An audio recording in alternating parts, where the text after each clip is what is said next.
show your face. Show your face, please, with sugar on top.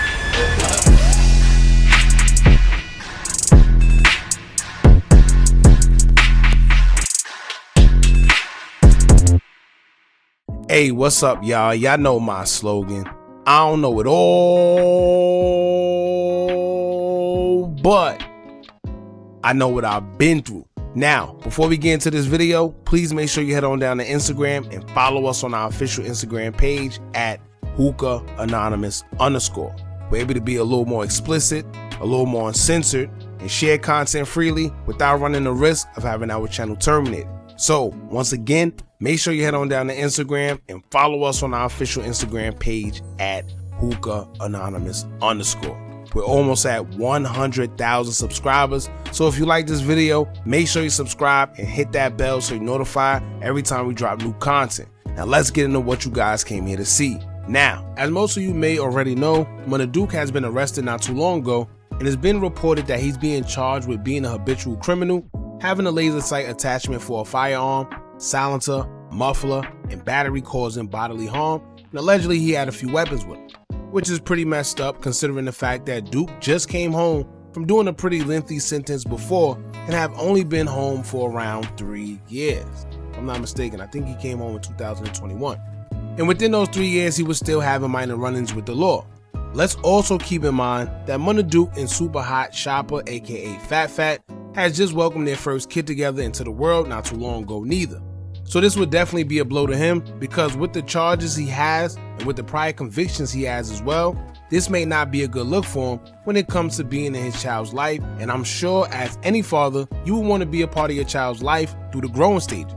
Now, it's been a running joke that a lot of people are actually happy Duke is off the streets because Duke seemed to have a reputation of taking his friends' girls and baby mamas. Now this is an interesting rep to have because as y'all know, Fat Fat is also the baby mother to Durk's late brother, money making DThang. And this don't help the rep he has at all of being the guy that takes everybody's girlfriends and baby mothers. Keep in mind, not just everybody, but his own friends, right? And it's supposed to be an unwritten rule that baby mothers and exes are off limits. But I guess Duke must have missed that part. And we're gonna get more into that later, but anyway, let's get into what Fat Fat had to say about Duke. It seemed like he's in great spirits, and she's letting it be known that no matter what, she's standing beside her man. So before we get into all that, make sure you hit that thumbs up button so we can get this video into the algorithm. And if you aren't already subscribed to the channel, make sure you do so now. Let's get into it. Fat Fat would take to her Instagram story, and she would repost a picture of her and Duke on a virtual call. She would caption it saying, quote, "Here until it's backwards. I love you, Stanky, and you got this. Every call get answered. He said, what up? Ain't nothing changed, still the same thing." Now the ending part is the part that actually scares me, and I'm gonna tell y'all why. When someone says something like, ain't nothing changed while they're in jail, that's the problem. Because you're literally in a place which can feel like the last step before death because you literally have no control in there and you're saying that ain't a thing changed, right? Also keep in mind that jail is considered a rehabilitation center. So if nothing's changing and you're in there, you ain't learning nothing. And that only means that you'll continue doing the same thing until they finally give you enough time where you feel like, I have to change. But at that point, it's too late. Because when you had the opportunity to do so, you choose not to change. And trust me, I've seen this plenty of times with guys where it seems like they haven't changed and then they come out and do the same thing. And then next you know, when they finally get that time where it's 15, 20 years and something that they can't dodge, they realize that they made a mistake. But once again, it's too late. Now, it may seem like nothing now because he has support. And honestly, from personal experience, I'll be the first to tell you that having support in jail is a gift and a curse. Because of course, we all would like to have support in a situation like that, but too much support can make you get comfortable. I know it sounds crazy, but I've been through it personally and I've seen other guys go through it. Too much support in jail can make you feel okay with going to jail because it was an easy ride, which leads to you returning because you already felt what jail was like. You had support, had whatever you wanted, visits, commissary was always full. So to some guys, jail was like nothing to them. This is why they come out and keep doing the same thing. Opposed to the ones that wasn't there with no support, no commissary, no visits, phone calls, because they couldn't call nobody, and they fighting because they frustrated or getting jumped, whatever the case may be. Things like that will make you think twice about committing a crime on the outside because you don't want to go back, opposed to someone that's comfortable in there because they don't mind going back because they did it with no problems. So that was always my ideology behind supporting jail. It can make you become comfortable and not care about the repercussions of your actions, and then jail just becomes one big revolving door. Now, once again, from personal experience, I'm able to tell you that because when I was inside and doing time, I always had commissary, always had phone call money, always had visits. It was easier for me until I went into a military program where I started to see things a little differently, right? You can't do what you want to do. You can't eat what you want to eat. It's different these days because in regular jail, what happens is you got access to anything if you are somebody or you have enough connections. People have cell phones, people have all type of contraband, people have liquor, it's all type of things in there. But when you actually go into the program that I was in, all that stuff is out the window. You know, so you have enough time to really rethink life and reflect on things that got you there, opposed to regular jail, because sometimes regular jail is just enabling. You're just there doing time, you're not learning nothing. You're still around criminals. A lot of people get in there and meet, connect to other things and get out and still do, you know, more crime because they feel they learned the way how to get away with it more. So they feel they're a little more sneaky and craftier, but only will they find out that somewhere down the line they return right back. Because once again, if you aren't in there really reflecting on yourself and working on yourself mentally, physically, spiritually, or whatever, you're just going to come out and do the same thing until, you know, you really get hit with that time. Now, also, right, this is another thing. Every woman is going to say they're going to be there for you. And in some cases, they actually are. But watch how quickly that fades out.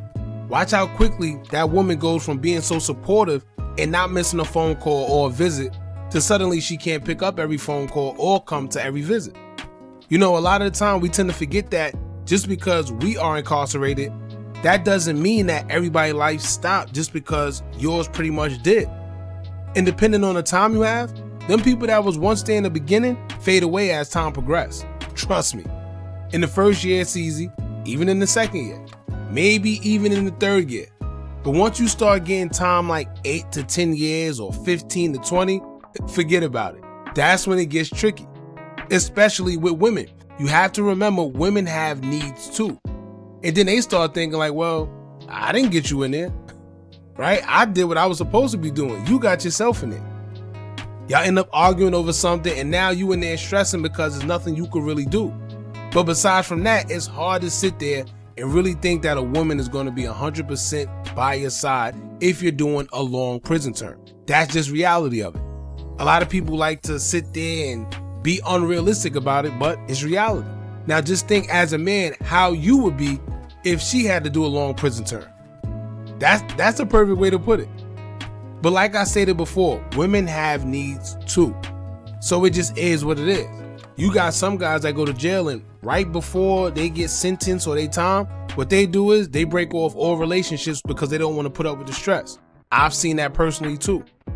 You know, because they feel they can't trust or whatever the case may be, but they break it off because they don't want to become heartbroken in the long run. So everybody deal with it differently. You have people that they don't even call home at all. You got people that don't want visits at all. They don't want no type of communication from the outside world because they want to focus on their time. No letters, no phone calls, no visits, no nothing. So everybody deal with their time differently.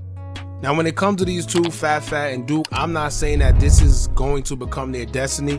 I'm just saying, you know, these are the possibilities of things that actually happen when people go to jail, right? Would she stick with him the whole way? Maybe. Maybe he don't even have that long of a time. But these are just the realities of these type of situations and circumstances. Now, also, when it comes to these two situations, I guess people are still in shock that these two are even messing with each other. Because they're still saying things like, oh, look what she said about Duke. Or, oh, look, she posted Duke. Duh. Right? At the end of the day, I don't see how some of these people are still concerned. At this point, it is what it is. They have a whole child together now. Now, do I personally still think it's a little crazy that Duke ended up messing with her? Being that she was DThang's baby mother and wife? Yeah. But once again, it is what it is. Right? Now, as more information come out surrounding Duke, we'll keep you guys updated, but at this point, it hasn't come out publicly how much time he's facing. I just know he has priors, and being hit with that habitual criminal thing, that's running rampant through Chicago right now. Everybody's getting hit with it. It's like another way to just pin these guys to get more time, right? So I don't wish jail or death on anybody. So if it's possible for him to get out and hopefully change for the sake of his loved ones and provide for his family, hopefully he can. And it's crazy because Duke was actually starting to pick up some traction when it came to his music. Although he isn't really a rapper, he still was making a little noise. And if that could be a way for him to get out, so be it. Tay Savage wasn't no rapper, but he seemed to be successful in it and making a way for him and his family right now. So sometimes we don't think we'll become something, but if it's put in your path and there's a way of you escaping your past and doing something positive for you and your family, then so be it. How many of these guys were hood legends, the next you know they became rappers? Or how many of these rappers turned bloggers? Or hood legends became bloggers? It is what it is. Whatever is put in your path to hopefully change something for you and your family in a positive light, so be it. Alright, so y'all jump in the comments, let me know what y'all think about this. Don't forget to like, comment, share, and subscribe. Hit that bell so you're notified every time we drop new content. And remember, as long as you keep on watching, I'm gonna keep on dropping. And I'm out.